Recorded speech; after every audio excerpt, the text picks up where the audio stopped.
Assalamualaikum warahmatullahi wabarakatuh. Selamat sore Indonesia. Selamat sore warga Jawa Barat. Selamat sore warga Ciamis. Tak lupa sampurasun buat Kang Deddy Mulyadi, Gubernur Jawa Barat alias Bapak Aing. Nah, hari ini kita mau buat vlog jalan desa dan berfungsi sebagai jalan usaha tani yang akan menuju ke komplek persawahan di Ciamis Utara. Nah, saudara-saudara, ini jalan menuju ke Cirebon. Ini jalan provinsi menuju ke Cirebon. Kalau yang ini arah ke Tasik, Ciamis Tasik. Dan kita akan jalan desa ini adanya di Dusun Kondang, Desa Cinyasag, Kabupaten Ciamis Utara. Oke, kita mulai.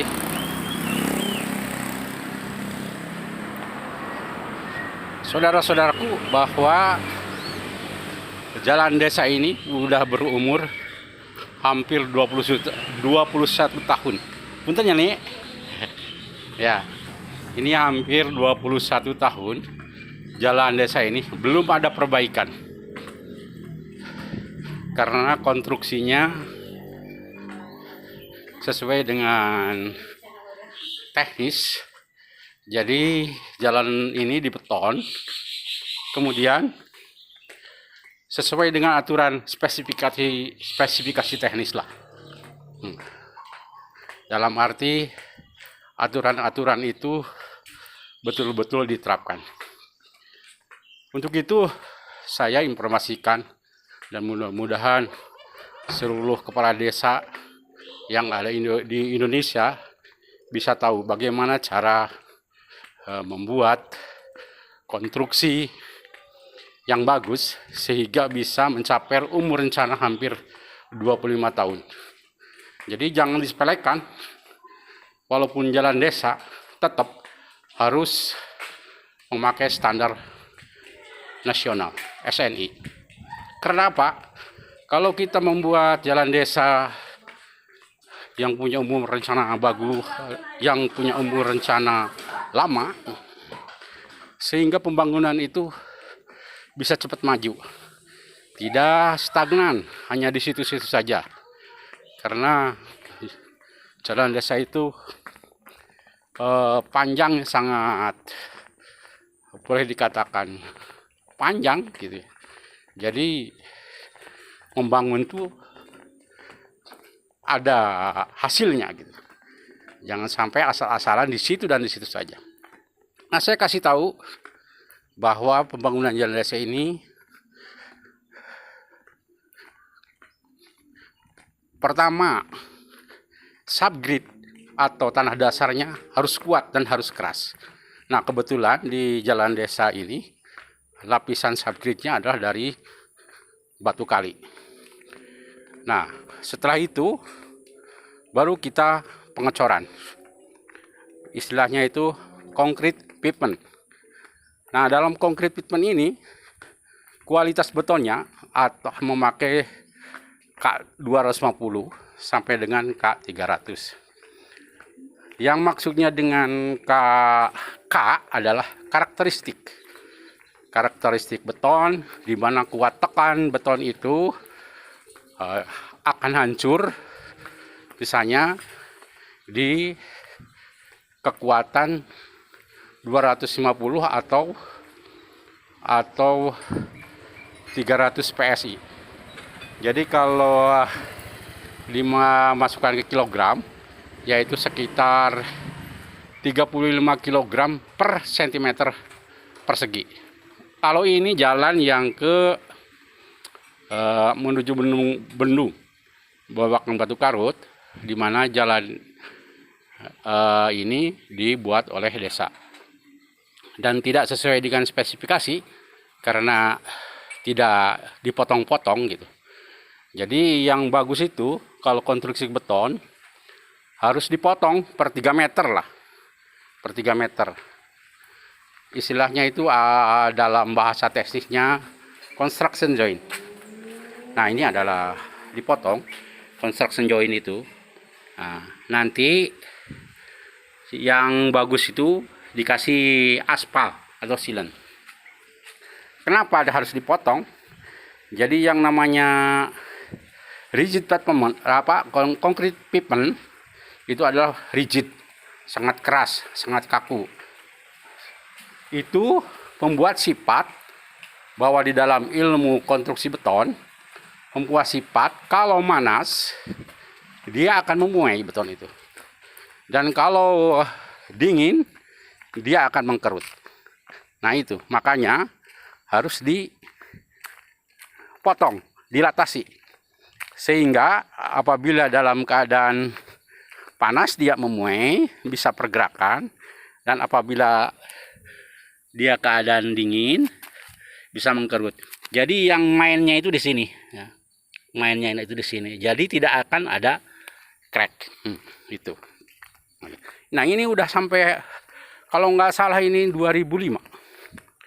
Dibangun 2005, sekarang udah 2026. Hampir 21 tahun. Tapi ini mudah-mudahan umur rencana jalan desa ini yang berfungsi juga dengan jalan usaha tani bisa melebihi dari ke 30 tahun. Sehingga pembangunan kita maju dan bisa merata gitu. Jadi kalau pembangunan ini bisa merata sehingga banyak sekali jalan-jalan yang akan dibangun. Tidak kembali lagi. Nah, kemudian di atas beton ini dilapisi latasir. Jadi aspal campur pasir. Untuk menjaga permukaan beton, sehingga benar-benar tidak ada terjadi gesekan antara ban dengan langsung dengan beton, tapi dia akan menggesek dulu aspal. Nah, sampai sini dia kurang lebih sekitar 800 meter. Ini umurnya udah hampir 21 tahun. Jadi kami himbaulah kepada seluruh kepala desa seluruh Indonesia untuk bisa membuat jalan dengan kualitas bagus gitu. Dan dana jalan ini dari aspirasi Dewan dulu sekitar 50 juta, yang turun ya sekitar 35 juta. Kemudian dikerjakan oleh masyarakat gotong royong. Ini tidak ada keluar sepeser pun untuk bayar tenaga kerja. Jadi tenaga kerja kita rame-rame gitu dikasih makan saja, gotong royong. Murni ini, tenaga kerja tidak diupah gitu. Jadi semuanya yang 35 juta masukin ke dalam membuat konstruksi ini. Alhamdulillah sampai sekarang masih bagus. Tapi yang ke bawah ini, nah yang ke bawah ini adalah jalan inspeksi ini yang membuat adalah desa. Bisa dilihat kualitasnya. Nah, dari segi kualitas saja, ini terjadi retakan-retakan. Ini terjadi retakan-retakan. Kemudian tidak dilatasi. Mestinya beton itu dilatasi. Nah, kemudian tidak juga dilapisi dengan aspal. Ini lama-lama jadi tergerus. Kalau tidak dilatasi beginilah. Ini ada crack sepanjang itu terus memanjang. Nah, yang harusnya dipotong setiap 3 meter sebagusnya. Nah, kita akan terus melihat jalan CUT atau jalan desa ini yang berfungsi juga sebagai jalan CUT. Nah, saudara-saudaraku, ini saluran yang kemarin, saluran yang ke Batu Karut. Ini arah ke sana tuh arah ke Bendung. Kemudian hilirnya itu arah ke dusun ke pesawahan dan dusun gudang, dan kemarin yang udah saya ambil vlognya itu dusun blok Citerup ya. Itu ke blok Citerup yang sudah kering kerontang. Yang informasi dari masyarakat itu sekitar 40 hektar udah pusok. Nah, inilah jalan inspeksi menuju saluran Cambaplang dan sawah Kondang. Ini juga sangat menyayangkan bahwa di jalan usaha tani ini ada saluran hampir di tengah jalan. Ini yang salah gitu ya. Mestinya saluran itu tetap di pinggir jalan, sehingga air bisa berfungsi untuk mengairi sayuran, sawah dan segala macam. Tapi kalau udah di tengah-tengah jalan ini ya mubazir saja, air hanya terbuang percuma saja. Nah, lihat kondisi betonnya itu, wah, permukaannya udah tidak bagus lagi, tidak rata lagi. Ini udah kelihatan batunya. Dan ini ada yang membangun adalah desa. Nah, dan sepanjang beton ini punten, sepanjang beton ini tidak dilatasi, tidak dipotong-potong gitu, tidak diputus gitu ya. Nah ini lucu gitu ya. Gimana nih? Kok ada saluran di tengah jalan gitu? Mestinya saluran tuh ke pinggir sehingga bisa dimanfaatkan untuk sawah gitu, ke sini nih. Ini memaksakan diri jadi saluran di tengah jalan, harusnya ke pinggir. Nggak tahu ini. Jadi membangun itu harus ada. Nah, inilah, coba lihat. Ini udah karena saluran di tengah, kemungkinan ada bocor-bocor sehingga dia akan retak terus. Nah, akhirnya jebol kayak gini. Ya, itulah harusnya pembuatan jalan, segala sesuatu juga harus sesuai dengan spek, harus ada aturannya dan sesuai dengan fungsinya. Ini ada retak di tengah saluran, ini akibatnya. Harusnya badan jalan itu ya betul-betul kering, betul-betul tidak ada air sehingga kuat gitu. Nah, salurannya harusnya dibuang ke pinggir ini. Ini yang namanya pembuatan asal-asalan, nggak pakai teknis ya. Padahal ada juga pendamping desanya, tapi mungkin karena tidak mengerti, ya sudahlah. Nih, ada saluran di tengah jalan, lucu banget ini. Tuh, lihat. Kemudian tebalnya juga itu minimal. Kalau jalan desa itu, kalau yang di atas itu, yang usianya 20 tahun, itu dulu saya desainkan 15 cm. Ini kurang dari 10 cm. Ya, walaupun hanya kebo atau apa yang lebat, ya tetap itu ketebalan itu untuk jalan desa itu harusnya 15 cm. Kemudian kualitas betonnya harus bagus. Ini jadi sangat-sangat disayangkan. Dan desa kadang-kadang suka-suka sendiri ngebangun. Harusnya bertanya kepada ahlinya. Kalau segala sesuatu bukan ahlinya yang membangun, ya tunggulah suatu kehancuran. Ini adalah ujung JUT yang dulu, yang sebaiknya kita JUT itu harus disambungkan ke sini, ke daerah bendungan. Nah, ke daerah bendungan sini, dari bendungan itu kan ada saluran Cambaplang. Nah, langsung menembus ke daerah pesawahan Jati itu. Jadi bisa dilalui dengan motor. Petani untuk membawa hasil panen itu tidak terlalu repot-repot. Nah, kita lihat ke bawah. Dan alangkah bagusnya kalau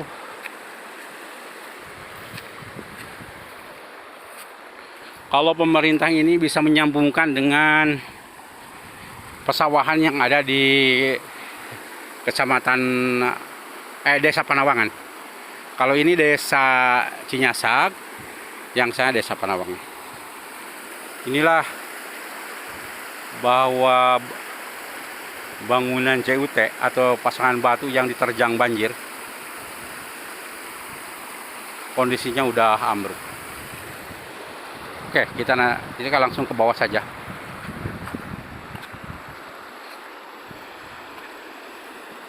Kita langsung ke bawah. Tar, jalannya kemana ya? Melihat kondisi yang ada di bawah. Oh, sini. Nah.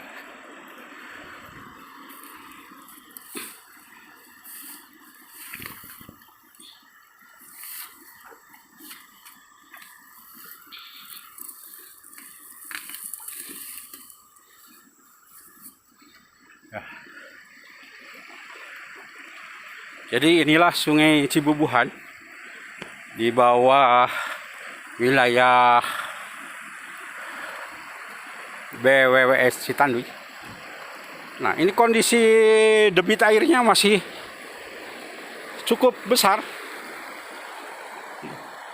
Sekarang udah mulai kemarau, udah cukup besar. Jadi kalau bendungan Batu Karut dibuat, itu masih mencukupi untuk ke daerah hilir, daerah Blok Budang itu. Ini masih cukup besar. Dan di bawah sana itu ya, itu bendungan Capaplang. Nah, inilah dinding JUT yang ambruk.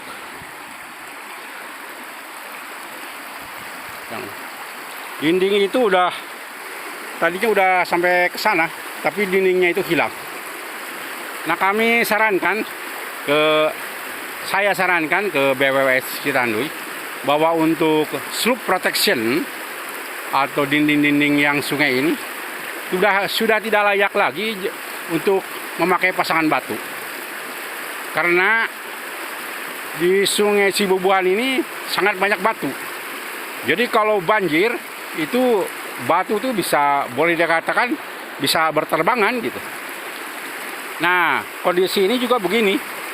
Si batu menghantam kirmir, dinding pasangan batu, sehingga jebol. Karena tidak kuat dihantam oleh batu. Kalau hantamannya berupa air saja, ya saya kira masih kuat lah. Ini kondisinya. Dan dulu saya pernah melihat dan juga saya pernah sarankan bahwa kalau membuat dinding batu di sungai itu minimal dari dasar sungai yang ada di tengah itu minimal itu harus sekitar 2 meter. Cuman karena kondisinya yang dikerjakan oleh masyarakat cuman hanya bawa linggis, jadi ya tidak mampu untuk menggali batu-batu yang besar. Harusnya memang ada peralatan semacam jackhammer gitu yang bisa untuk memecah batu. Dan juga sarankan kalau untuk selanjutnya membuat sub protection ini ya jangan pakai sub protection, harusnya pakai retaining wall. Retaining wall itu adalah dinding penahan tanah yang terbuat dari konstruksi beton bertulang. Kemudian dalamnya itu ya sekitar 2 meter dari tengah saluran gitu. Nah, untuk menghindari benturan terhadap retaining wall, nah itu harus ada proteksinya. Diproteksi lagi sama gabion matres, di mana gabion matres itu harus dicor dengan siklop 60-40. Jadi 60 batu, 40 adukan. Nah, jadi bukan pasangan bronjong batu kosong, bukan, tapi diisi adukan sehingga kuat. Dan nanti batu-batu yang begitu waktu dibawa banjir itu bisa menumbur dulu sub protectionnya dari gabion matres, jadi tidak langsung menghajar kepada pasangan beton atau istilahnya retaining wall. Nah, inilah saudara-saudara, ini kondisi Sungai Cibubuhan Dari awal sampai Cijolang itu ya berbatu semua. Hulu dari Sungai Cibubuhan itu adanya dari situ Cibubuhan yang ada di Panjalu. Dari situ Panjalu ke atas sedikit atau dekatnya ke daerah Ciberem. Di mana akhir sungai ini nanti ketemu dengan Sungai Cijolang, kemudian nanti berakhir di Randegan, di daerah perbatasan di daerah Jawa Tengah Jawa Barat atau daerah Banjar Majenang daerah sana. Nah, ini akhirnya mengalir ke Laut Selatan. Jadi saya posisi di sini nih, ini adalah pertengahan Pulau Jawa.